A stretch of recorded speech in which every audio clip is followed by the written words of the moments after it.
Hi, we're the Boatengs, and today we'll be sharing our story, Beyond the Veil.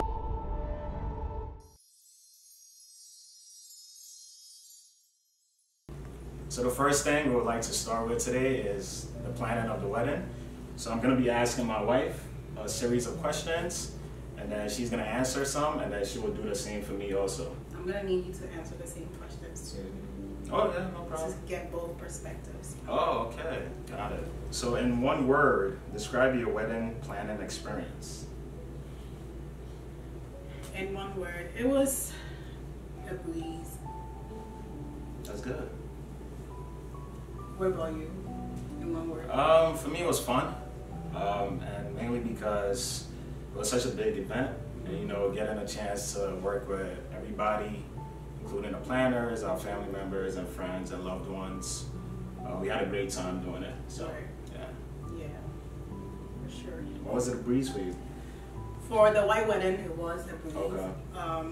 Because we had everything planned out from the beginning, mm-hmm. two years ahead. So we had everything lined up. Mm-hmm. So it was a breeze. But the traditional, I can't say the same. Yeah. Okay, next question. What would you change about your wedding planning? Would you change anything at all? Well, the outcome, I would not change anything because everything was like exactly what we wanted. But certain things I would change financially. Okay. Other things we didn't use. So maybe financially, I should have like focused on the bigger picture and not the little things. Yeah. So the things that we actually was gonna use. The things I should have like focused on. Yeah. Instead of like the little things. When I see something and I feel like, oh, this would be nice with ours, but it wasn't part of our plan. Maybe I should have just taken those things out and saved the money. Yeah, that's where you're coming from. For me, it will be, like you said, including the traditional wedding in the planning. I think we focused so much on the white wedding that we gave little attention to the traditional, but you know, thank God that it still came out very nice. So I would have liked to include that in the planning. Okay, next question. What advice would you like to give to future brides and grooms when it comes to planning a wedding? I think it stays the same from like the beginning.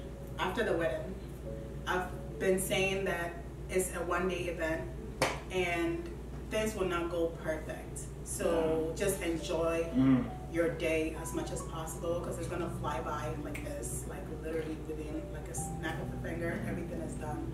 So make sure you enjoy the whole process from like the planning to the wedding day itself, especially the wedding day itself, and enjoy the day, the food, the dancing, first dance, like your vows, everything should count in your head. Just make sure you take it all in, you know, because it goes by really fast. Yeah, it does. I mean, I totally agree with what you just said.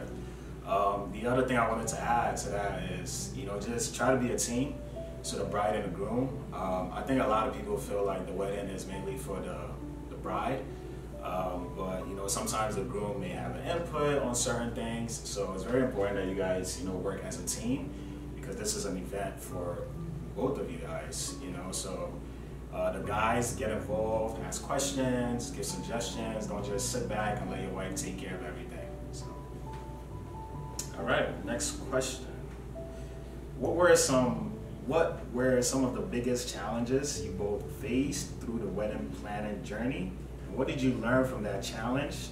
And how did both of you overcome it? Okay, so my biggest challenge was I should have listened to my husband more. Because females, we always want so much. That's who we are. We are just emotional beings. So we see something and we get so attached and we want it so bad. Men are different. They think with their brains and not their heart sometimes. So they don't get too attached to whatever they've seen on social media or something like that. So I should have kind of paid attention to the things he was telling me, like, oh, babe, this is not important. I should have been like, you know what, you're right. But because it was in the moment and I wanted these things so bad, it's my wedding and all that, I was focusing on things that were not as important. important. So sometimes you want to put that emotions to the side and kind of see the guy's perspective a little bit, because they see things differently from us. So that's what. Yeah. So yeah, like I think anybody that's like planning a wedding, you're definitely gonna run into this challenge in terms of always wanting more. Or we could add this decoration, we could add this, that, whatever it is. You know, there's always the possibility of adding more, especially when you're on social media, you've seen other people do it. But it's important to, like, you know, set a budget or a boundary and just try very hard not to cross that. So I think if you have that set in stone from the beginning, you should be fine. Yeah. Okay, that was a good one. So what are some regrets, if any, that you had during the wedding process, or what would you like to have done differently? Honestly, for the white wedding, I don't really have that much regrets. Okay. To be honest, I really don't. The traditional is, like, as you said, we weren't paying too much attention to like the planning of the traditional, and things were not as it was supposed to be with like a lot of things. So if we had paid more attention to it, we would have gotten a different outcome with those things. So I think that's the only regret I had. I shouldn't have waited, because we knew it was in like my mom's, like our parents' house. So we were just like relaxed and think that we have like all things together. Like the venue is there, food was booked, and we weren't paying attention to a lot of things that we shouldn't have, because it's an event and you want to pay attention to every little detail. It's a wedding, especially weddings are like very intense. So you want to pay attention to everything so that you don't get blindsided. So I guess my only regret is the fact that, okay, we had like 2 years to plan this, so that's a lot of time, right? But there are days where we didn't do anything associated with the wedding. Like we took a lot of days off because we felt like we had plenty of time. And I guess my only regret is like not using those days to like plan for the traditional wedding, for example, or like take care of certain things that came up last minute, or kind of like outline and try to see what's like where we're going with the wedding, like, in terms of, are we addressing everything that needs to be addressed? Are we taking into consideration the challenges and things that may go wrong? So I would have liked to use those days to take it. Before we move on to the next section, I just wanted to add on to some of the answers we gave. So specifically regarding the traditional wedding. And what I mean in terms of like, we didn't take it serious from the beginning is like, we just didn't think of it much in terms of planning, because, you know, the traditional is more for like the family to take care of.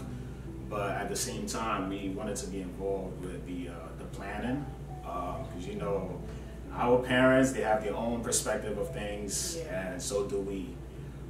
So if we had to do it again, we would have wanted to get more involved with helping them plan that together.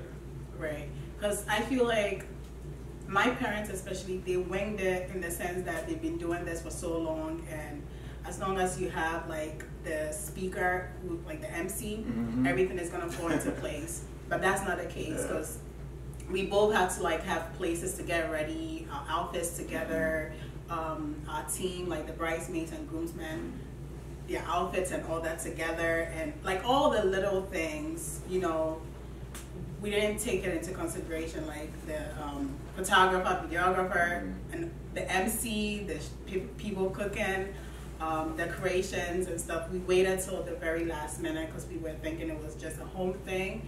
But it's a wedding just like a white wedding. So you want to like plan it the same way and accordingly. Also, we wanted to give a big shout out to the bridal team and also the grooms. The grooms team. They were like extremely supportive, cooperative, and that's very important, because when they came, they knew that it wasn't about them. It was about us. So whatever they were told, they took the task very seriously, and they supportive. Like, Yeah. I don't even know what word to use. I feel like there should be a Seriously. better word for supportive. So when you're picking your team, you should always consider like people who have your best interest at heart, because they will be there. They'll show up and show up for you. They will not just show up for themselves. So yeah, I mean, I can't say enough about my groomsmen. Like, thank you so much. They were so supportive, so willing to just go above and beyond for us. You know, they were asking me, "Oh, what do you need? Like, do you need me to go pick up this person? Do you need me to go buy this?"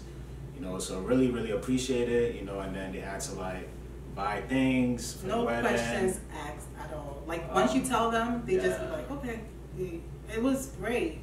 I don't know if it's because of the relationship we have with them. Yeah, I mean, they're friends and family. So yeah, but you know, we still appreciate it a lot. So if you want a peace of mind, think about it before you pick them. Yeah, it can make a huge difference. Okay, one last thing. When you guys are doing your research to pick your vendors, just try to get feedback from other people that have used them, and try to get somebody that's professional, okay? Because everything should be based off the contract, and everything should be in the contract exactly how it should be.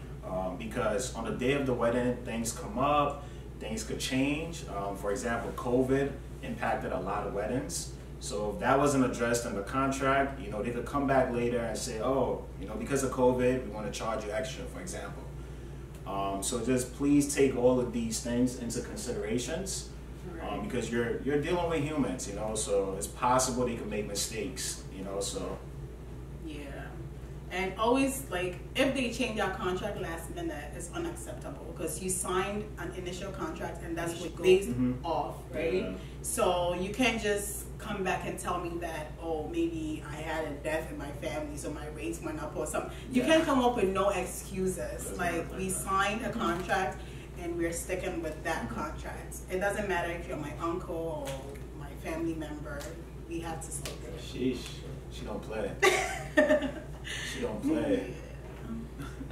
The kids of today, 18, 19, 21, 22, and they're holding designer purses.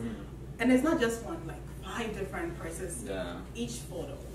And I'm like, where are they getting all this money? Because when I was their age, I didn't have that. So do you feel like that may impact the kind of partners they go for? Oh yes. Absolutely, right? Yeah.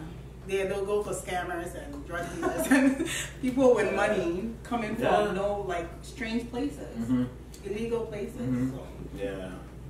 And you have to look deeper within, you know. You can't just pick a partner based on the surface, you know, because they may have money, nice car, showing bills on Instagram.